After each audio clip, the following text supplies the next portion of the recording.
"Can I have lunch with you at least once, Daddy?" The question came from a voice so small it barely reached across the table, but it hit like thunder inside the most exclusive restaurant in New York City. Forks froze mid-air. The pianist's hand stopped on the keys, and every head turned toward the little girl standing in a rain-spotted poncho, clutching a torn paper bag and staring up at one of the richest men in America. What happens next will break your heart, challenge your idea of family, and make you question how one lunch could change two lives forever. Before we go on, tell me, what would you do if a stranger's child called you Dad in front of everyone? Ethan Ward didn't believe in surprises.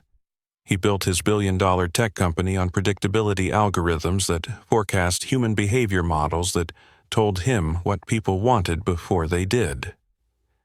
His schedule was precise, down-to-the-minute power breakfast at 7:33, investor calls before noon lunch at 11 Madison Park, by the window overlooking Madison Square Park. He never changed tables, never changed plans. Until the rain came, and so did she. She couldn't have been older than 6. Blonde curls clung to her forehead, her sneakers left polite puddles on the marble floor, and her eyes, soft hazel and too calm for her age, met his without blinking. She held a small piece of cardboard in her hands, edges bent from being carried too long. When she reached Ethan's table, she didn't smile, didn't ask permission. She just said, "Can I have lunch with you at least once, Daddy?" Every sound in the restaurant seemed to fade. Ethan's mind clicked into defense mode. Public relations risk possible setup, someone filming this already. He glanced toward security, but the girl raised her hand as if commanding the room. "I have a ticket," she said seriously, placing the cardboard on his plate. It was cut from a cereal box tied with red string. In uneven handwriting it read, "Good for one lunch. Redeem with Ethan Ward." Ethan stared at the words, unsure whether to laugh or panic. "Who sent you?" he asked quietly. "My mom," she said, her voice steady. "She said if I asked the right person the right way, they'd listen." Her name was Lila, and for some reason he couldn't explain, hearing her say it made something inside him shift. She looked nothing like the children in his board members' Christmas cards. There was no gloss to her, no coached charm. Just a raw, innocent certainty, as if the world had told her no too many times, and she'd decided to try yes on her own. "Where's your mother?" Ethan asked. Outside, Lila replied. "She said I should go first. I'm braver." He almost smiled, then caught himself. "Lila, I think you have the wrong man." "Maybe," she said. "But you're the one my mom used to talk about when she said some doors only open once."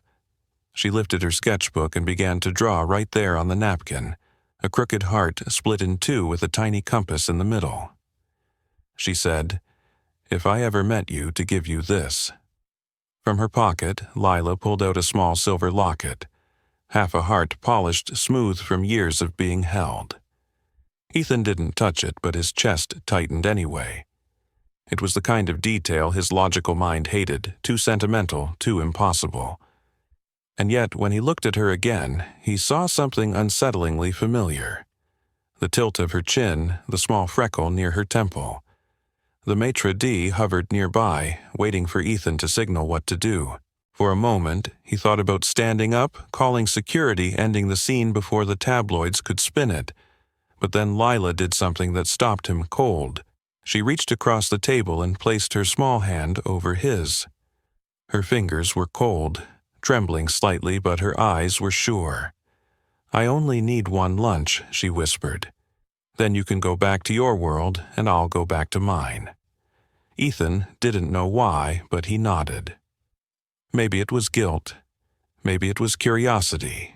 Or maybe it was because something about the word "daddy" from her lips didn't feel like a mistake. "Fine," he said quietly. "One lunch." The maitre d' exhaled relief and hurried away. Lila climbed into the chair across from him, feet dangling above the floor. She pulled a sandwich from her paper bag, a simple peanut butter, one wrapped in wax paper, and set it neatly in front of her. "I brought mine," she said, serious as a diplomat. "So you don't have to spend your money." He studied her for a long moment. The city skyline reflected in the window behind her, all glass and distance. "What's your mother's name?" he asked finally. Lila hesitated, then opened her sketchbook again. On one page drawn in crayon was a woman's face, warm eyes, tired smile, and underneath one word, Maya. Ethan's hand froze halfway to his glass. Maya. The name hit like an old wound pressed too hard. He hadn't heard it in 6 years. The room seemed to shrink. The air thickened with memories he didn't invite. "Do you know her?" Lila asked softly. He didn't answer. Instead, he looked down at the cardboard lunch ticket, then at the locket on the napkin, then at the girl whose gaze refused to look away. He saw a reflection of something he'd lost, the kind of innocence that doesn't beg, just believes. When their food arrived, Lila didn't touch hers. She folded her hands and said, "Before we eat, can we make a toast?" "A toast?" he repeated. She nodded, lifting her small paper cup of water. To the day the right question got asked. He raised his glass, unable to find words. Outside, rain slid down the windows, turning the city into a watercolor blur. Ethan's phone buzzed his assistant, his investors, his next meeting, but he silenced it. For the first time in years, he didn't care about being reachable. The waiter brought the check at the end, discreetly placed it beside Ethan's plate. There was no amount listed, just a single handwritten note. "For everything you forgot, Maya." Ethan stared at it, the blood draining from his face. Lila waited patient and quiet, her sandwich untouched. "Is she okay?" he asked finally. Lila's voice trembled just slightly.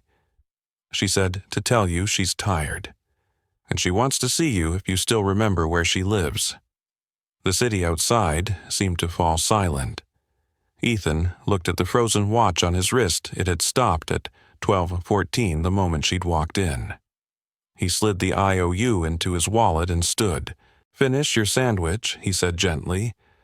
"Then we're going to find your mom." And for the first time in years, the man who controlled everything stepped into something he couldn't predict. Ethan hadn't walked through Madison Square Park in years. It was the kind of place he used to cross only in a car window, trees, as a blur faces his shapes. But that morning, he walked alone beneath the gray canopy, the air cool and wet, the kind of New York day where the city seemed to whisper instead of shout. He carried Lila's crayon sketch folded in his pocket, the compass, the heart, the single word, Maya. He didn't know what he was looking for. Maybe confirmation that the girl wasn't real. Maybe proof that the universe hadn't played a cruel trick. But every few steps he saw something that pulled him closer to believing, the way the rain turned the pavement silver like her eyes, the reflection of a mother and daughter sharing a pretzel, the sound of a child's laugh that cut through the city's noise. Ethan followed the path toward the flatiron where Lila had drawn her compass. The napkin was now smudged, the pencil mark soft, but he could still read the north line. He stopped at the corner of 5th and Broadway. A violinist was playing under the scaffolding the same song Lila had hummed quietly while they ate, soft, almost haunting. He stood there for a moment, the melody pulling him backward through years he'd buried under spreadsheets and stock options. He took out his phone and searched her name, Maya Brooks. Hundreds of results. A few LinkedIn profiles. None matched the woman he remembered. He tried the company archives the years before Ward Labs became a tech empire. There she was, Maya Reynolds, marketing analyst, 2016-2019. The photo hit him like a punch to the ribs. The same brown eyes, the same calm smile.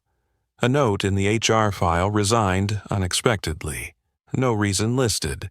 He scrolled further, but the more he looked, the colder his stomach felt. There were rumors. A data breach, a confidential leak. Someone had been blamed, but the report was sealed. He remembered fragments, a whisper from his COO, Serena Pike, saying it had been handled. He hadn't asked more. He'd been too busy expanding into Asia, chasing a valuation that made headlines.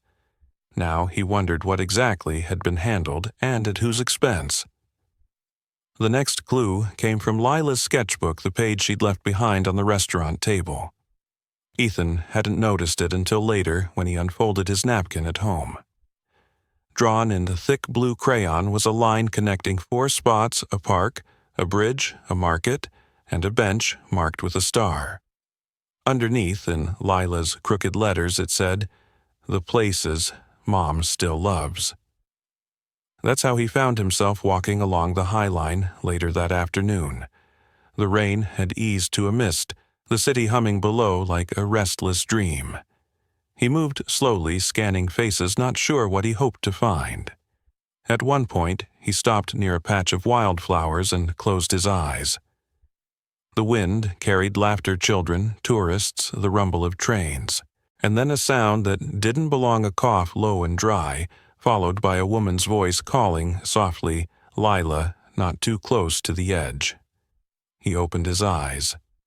Down the path, maybe 20 yards away, stood a woman in a faded denim jacket. Her hair was tucked under a knit cap, her posture slightly bent, but there was no mistaking her. Maya.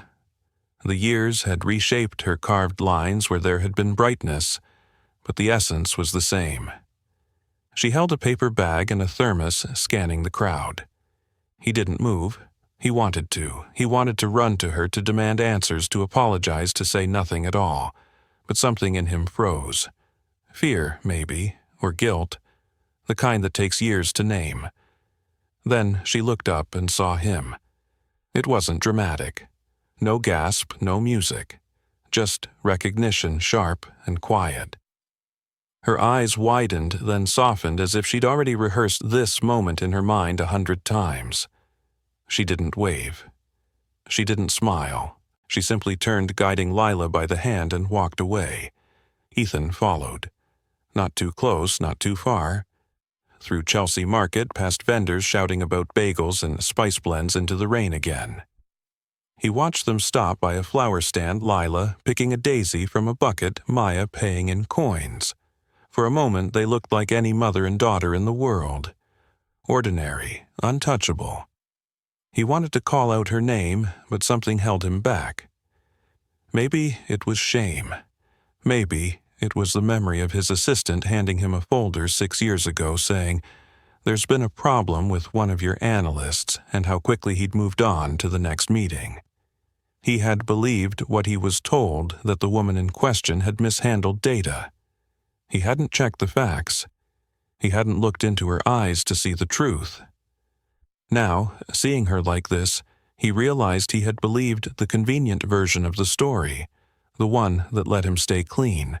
He reached the crosswalk as the light turned red, watching Maya and Lila disappear across 10th Avenue. His phone buzzed. Serena Pike. He hesitated, then answered. "Ethan, you missed the board meeting," Serena said briskly. "The investors are asking questions about your absence."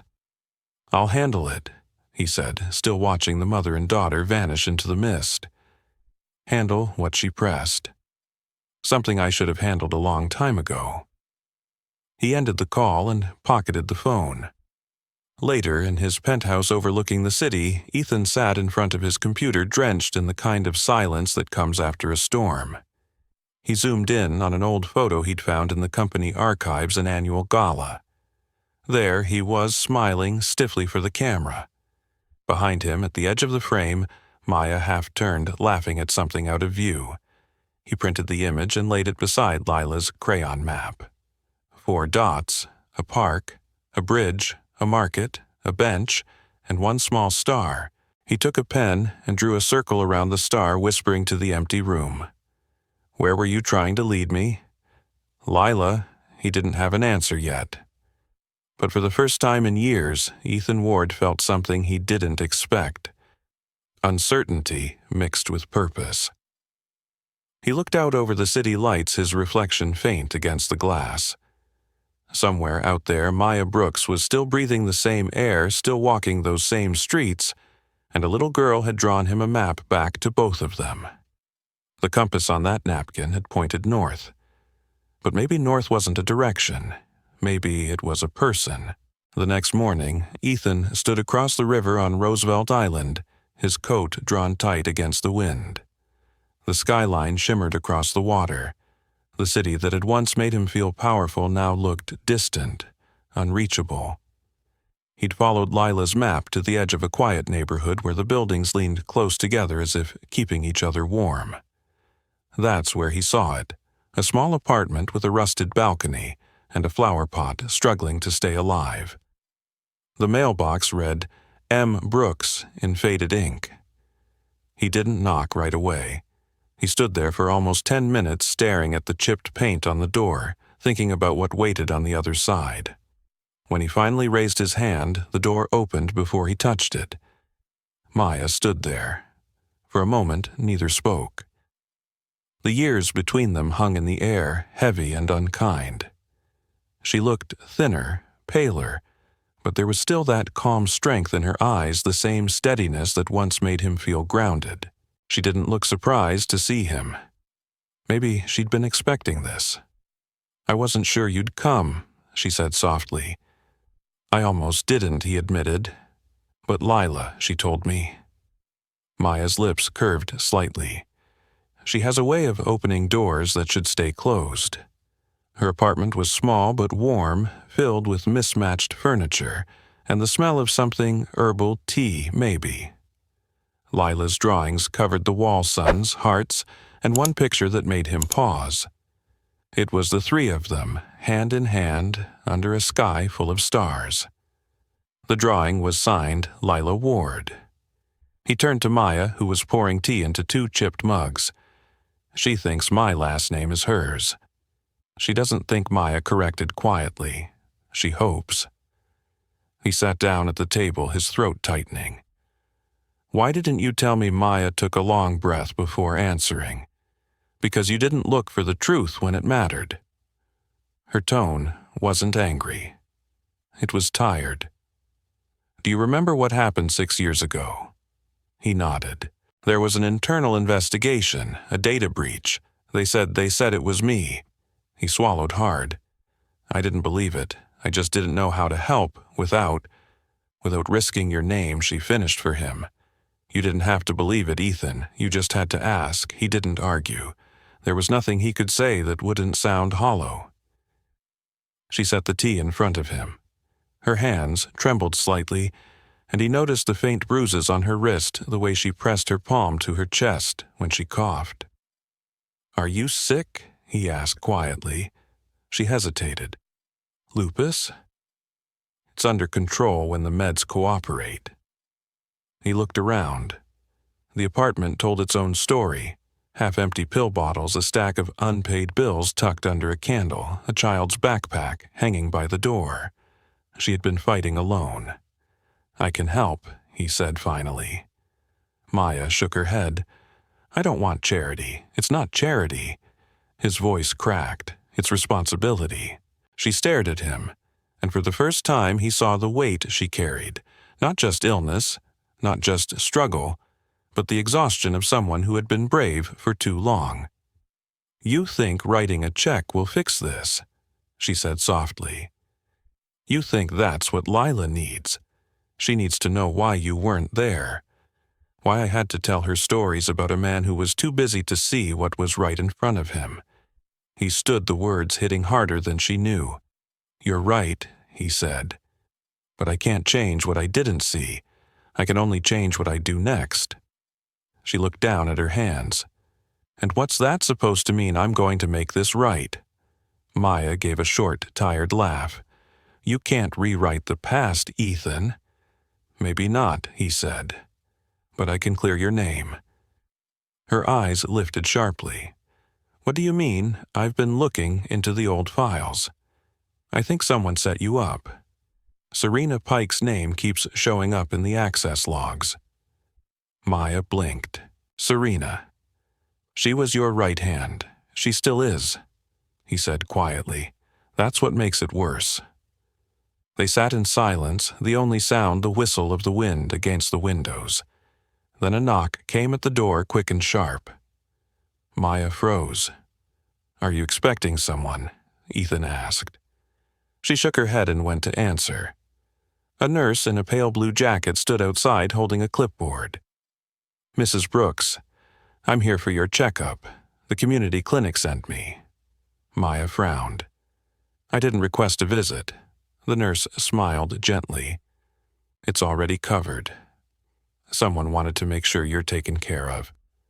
She turned toward Ethan and gave a small nod before entering. Maya's eyes softened, the edge in them dimming just a little. "You did this." "I called in a favor," he said. "You don't have to thank me." She didn't, but she didn't tell him to leave either. As the nurse unpacked her stethoscope, Lila burst through the door, her backpack half open, a daisy crushed in her hand. "Mom, guess what? I got a gold star at school." She stopped short when she saw Ethan. "You came back." "I did," he said with a small smile. Lila ran to him holding out the flower. "It's for you. Mom says daisies grow even in the cracks." He took it carefully, feeling something unsteady bloom inside him. "Your mom's right," he said. "Some things grow where they shouldn't, and that's what makes them strong." Maya watched the two of them quietly from across the room. For the first time, her shoulders seemed to relax. Maybe it wasn't forgiveness, not yet, but it was something close. That night, after Ethan left, he sat in his car overlooking the river. The city lights shimmered on the surface like scattered memories. He opened his phone and sent a message to a private investigator he trusted. "Find everything you can about the 2019 data breach at Ward Labs. I want names, timestamps, access logs, everything." He hesitated, then added, "And do it quietly." When he hit send, he looked back toward the building where Maya and Lila lived. The lights in their window flickered, then steadied. He imagined Lila asleep clutching her sketchbook and Maya sitting beside her fighting to keep her eyes open. Ethan Ward had spent his life chasing control, chasing the future. But as the river wind pushed against the car, he realized something simple and terrifying. Some doors don't stay locked forever. And when they open, you have to decide whether you'll walk through or turn away again. It was late afternoon when the clouds over Washington Square darkened, and the air turned heavy the way it does before a storm. Ethan sat inside a small cafe near the park's arch, staring at the untouched coffee in front of him. The rain had begun again, faint at first, tapping against the window like someone testing whether to come in. Across from him sat Maya, her hands wrapped around a mug of tea steam rising into the narrow space between them. Lila sat at a nearby table, drawing in her sketchbook, her legs swinging beneath the chair. They hadn't spoken much since he arrived. The silence wasn't awkward. It was cautious, the kind of silence built from too many things unsaid. Finally, Maya spoke. "You found Serena's name in the files." Ethan nodded. "I did. It's all there, the access logs, the fake emails, the reports she buried. You were framed, Maya. And I let it happen." Maya looked out the window, her reflection blurred by the rain. "I figured as much years ago. But proving it wouldn't have changed anything back then. It would have changed everything," he said, leaning forward. "You wouldn't have lost your job. You wouldn't have disappeared. Lila wouldn't have had to." She cut him off gently. "Don't finish that sentence. We both made choices, Ethan. You chose your reputation. I chose survival." He wanted to argue, but she was right. He had built an empire by choosing what was convenient to believe. And now, sitting across from her, he could see what it had cost her to live with the consequences. Lila looked up from her sketchbook and grinned. "Mom, look." She held up a paper compass she'd made from napkins and straws. "See? It points to you." Maya smiled softly. "That's because I'm your home sweetheart." Ethan reached over and touched the makeshift compass. "Can I see Lila?" handed it to him proudly. In the center, she had drawn 3 dots connected by a line. "That's you, me, and Mom," she said. "And this part here," she pointed to a little crayon sun above them, "means the rain can stop now." Ethan looked at Maya. "She's wiser than both of us. She's too much like you." Maya replied quietly. "She asks questions she shouldn't." The bell over the door jingled and a gust of cold air swept in.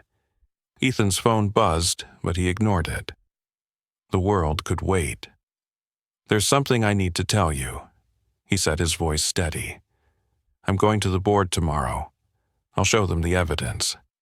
Serena will face an internal review, and your name will be cleared." Maya's eyes narrowed slightly. "That will destroy her career. She destroyed yours." "Maybe," she said, her tone even. "But what happens after that? The company takes the hit and you take the blame for letting it happen. You'll lose everything you built." "I've already lost the only thing that mattered," he said. "This time, I'm doing the right thing." Before she could respond, Lila tugged at his sleeve. "Daddy," she said softly. The word still felt strange, fragile between them. "Can we go to the park after the rain stops?" He smiled faintly. "We'll go." Maya looked between them, her eyes clouding. "You shouldn't make promises you can't keep." "I keep the ones that count," he said. The rain outside thickened the sky, darkening to slate. The cafe's lights flickered, catching the gold in Maya's eyes as she looked up at him. "You think fixing a file and firing someone will make us whole again?" He hesitated. "No, but it's a start." They sat in silence again, broken only by the clink of cups and the soft scratch of Lila's pencil. When the storm finally broke in earnest thunder rolling through the city, Maya whispered, "You were always good at changing the weather." He smiled sadly. "Maybe this time I'll do it for the right reason." As the rain hammered the windows, his phone buzzed again, this time with a message from his investigator. One line, proof secured. Serena met with compliance officer in 2019, forwarding subpoena draft. Ethan exhaled, reading it twice. The moment felt heavier than victory. He looked at Maya, who watched him quietly as if she already knew. "What now?" she asked. Now he said, "The truth finally has a voice." Lila reached over the table and placed her small hand over both of theirs. "Then, can we have pancakes after?" she asked. Maya laughed softly through the tension, and even Ethan couldn't help it. For a brief moment, it felt like sunlight pushing through the storm. Outside, the rain began to ease, drops slowing to a shimmer against the glass. The city exhaled the sky, lightening in patches. Ethan looked out and said quietly, "You were right, Lila. The rain really does stop." When they left the cafe, the air smelled like clean earth and renewal. Lila ran ahead, her arms stretched wide, spinning under the dripping trees. Maya watched her, the corners of her mouth softening. Ethan stood beside her, uncertain, humbled, but certain of one thing. Some storms don't destroy, they reveal. And as he watched Lila chase puddles, he knew tomorrow would not be the end of something. It would be the beginning of a world rebuilt on truth. The boardroom at Ward Labs had never felt so still. Sunlight cut through the glass walls, catching dust in the air that looked almost like snowfall. Ethan stood at the head of the long marble table, the city sprawling beneath him through the floor-to-ceiling windows. Around him, 12 board members waited, their faces a blend of confusion and curiosity. At the far end sat Serena Pike, calm, composed, a faint smile playing at her lips. Ethan laid a folder on the table. "Before we start," he said, "there's something you all need to see." He clicked a remote and the wall screen lit up with a series of time-stamped logs and archived emails. "These are internal records from our 2019 breach. For years we believed the incident originated outside, but it didn't." He paused, meeting each person's eyes. It came from within this room. A ripple moved through the board. Serena's expression didn't change, but her fingers tightened on the edge of the table. Ethan continued, his voice steady. Maya Brooks was accused of leaking proprietary data. That accusation destroyed her career. The real perpetrator, he turned toward Serena, was you. She leaned back in her chair, crossing her arms. You can't be serious. You have no proof. I do. He gestured toward the screen. These are server access logs with your credentials. And here he brought up an image, a time-stamped security video as you meeting with our compliance officer hours before the breach went public. The silence was thick. One of the board members cleared his throat. Serena, do you deny this? Serena looked at Ethan, her calm cracking just slightly. You're risking everything, she said. You expose this, and you'll drag your own company through the mud. The stock will crash. You'll lose everything you built.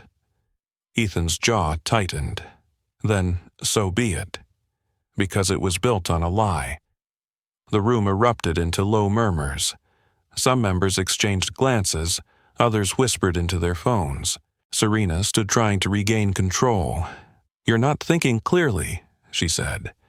You're doing this for that woman, the one who manipulated you enough. His voice was low, controlled but final. Maya Brooks didn't manipulate anyone. She survived what we did to her. He turned to the board. Effective immediately, Serena Pike is suspended pending investigation. All relevant documents will be submitted to compliance and law enforcement. For a moment, no one moved. Then, one by one, heads began to nod. The chairman, a man Ethan had known for 20 years, spoke softly. It takes courage to face your own reflection, Ethan. Consider this your clean slate. When the meeting ended, Serena was escorted out, her composure dissolving into silence. Ethan watched her go, not with triumph, but with something closer to grief. The kind of grief that comes when you finally do the right thing and realize it came too late to undo the damage. Later that evening, he found himself back where everything had started. 11. Madison Park, the same table by the window. The maitre d' recognized him, nodded respectfully, and asked, "Party of one?" Ethan smiled faintly. "Not tonight?" Minutes later, Maya and Lila walked in. The light from the chandeliers danced in Maya's hair, and Lila carried her sketchbook tucked under her arm. When they reached the table, Ethan pulled out a chair for each of them. The table was set for 3. 3 plates, 3 forks. Lila climbed into her seat, grinning. "So this is the fancy place you told me about." "This is the one," Ethan said. "But I think it's better now." Maya gave him a cautious look. "Are you sure this is a good idea?" "It's still your world, Ethan." He met her eyes. "It's only mine if I keep it that way." They ordered simple food, nothing showy. The conversation was quiet but easy. Lila told them about her school art project, a city made of cardboard and hope. Maya listened, her laughter softer than he remembered. For the first time, Ethan didn't check his watch, didn't glance at his phone. When dessert came, Lila opened her sketchbook and slid a new drawing across the table. It showed 3 people at a round table, a sun above them, a little heart floating between. She'd written 3 words under it: "One good lunch." Maya traced the heart with her fingertip. "She remembers everything," she whispered. Ethan smiled. "So do I." He reached into his pocket and pulled out the small locket Lila had once given him, the half-heart that had started all this. He placed it in the center of the table. "I think this belongs here." Maya hesitated, then reached for her necklace. She unclasped it and revealed the other half. Together they snapped into place, whole again. The sound was soft, but it felt like thunder. Outside, the rain began to fall, light cleansing, almost rhythmic. Lila pressed her hand to the glass, watching it slide down the window. "It's raining again," she said. "But this time, it's a happy rain." Ethan looked at Maya. She was smiling now, not out of politeness or nostalgia, but out of peace. He raised his glass, and for the first time, they toasted together. No guilt, no silence, just three people sitting at one table, finally sharing the same story. The next morning, Ward Labs released a statement. Past wrongs acknowledged. Future built on truth. The markets dipped briefly, then steadied. And in Ethan's office, framed beside his degree, and the company's first patent, hung a small wrinkled IOU cut from a cereal box. Good for one lunch. He kept it there as a reminder that sometimes the most important deals aren't signed with ink, but sealed across a table with 3 forks, 1 heart, and the courage to start again. The story of Ethan, Maya, and little Lila is not just a tale about lost love and rediscovered truth, it's a mirror held up to the human heart. It reminds us that even in the coldest corners of success, warmth can return when one person chooses courage over comfort. Ethan Ward began his journey as a man who had everything: money, status, control, and yet nothing that truly mattered. Behind his towering office windows, he lived in isolation, proud of what he built, but blind to what he'd broken. One small voice, trembling but brave. "Can I have lunch with you?" At least once, Daddy shattered that illusion. That question didn't just pierce his heart. It rewrote his entire life. Through the innocence of a child, Ethan was forced to face the truth he had buried under years of ambition. Lila's presence reignited something he thought was lost forever: empathy. It led him to Maya, the woman whose absence had haunted him more than he cared to admit. Her quiet strength, her unspoken pain, and the life she built out of nothing became a reflection of everything he had failed to see. In her silence, Ethan found judgment. In her forgiveness, he found redemption. As the story unfolded, the rain that once symbolized loneliness turned into a cleansing force. It washed away guilt, deceit, and pride, leaving behind the raw truth of what it means to be human. Maya's courage to survive, Lila's purity of heart, and Ethan's decision to face the past came together to form something rare, a reconciliation not just of people, but of souls.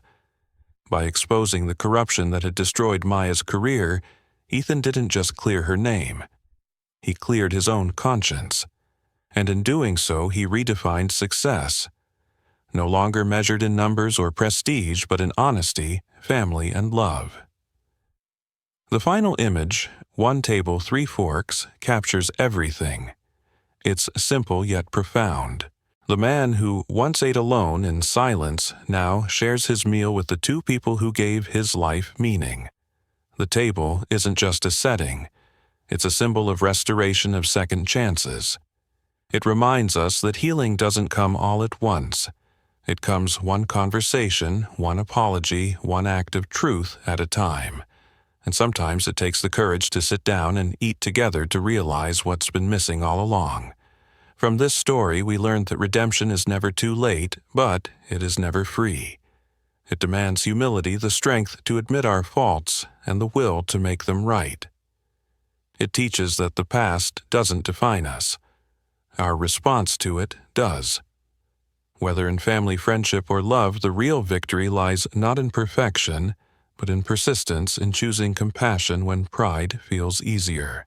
In today's world, where so many chase validation over connection, Ethan's journey reminds us to slow down, to look around, and to listen.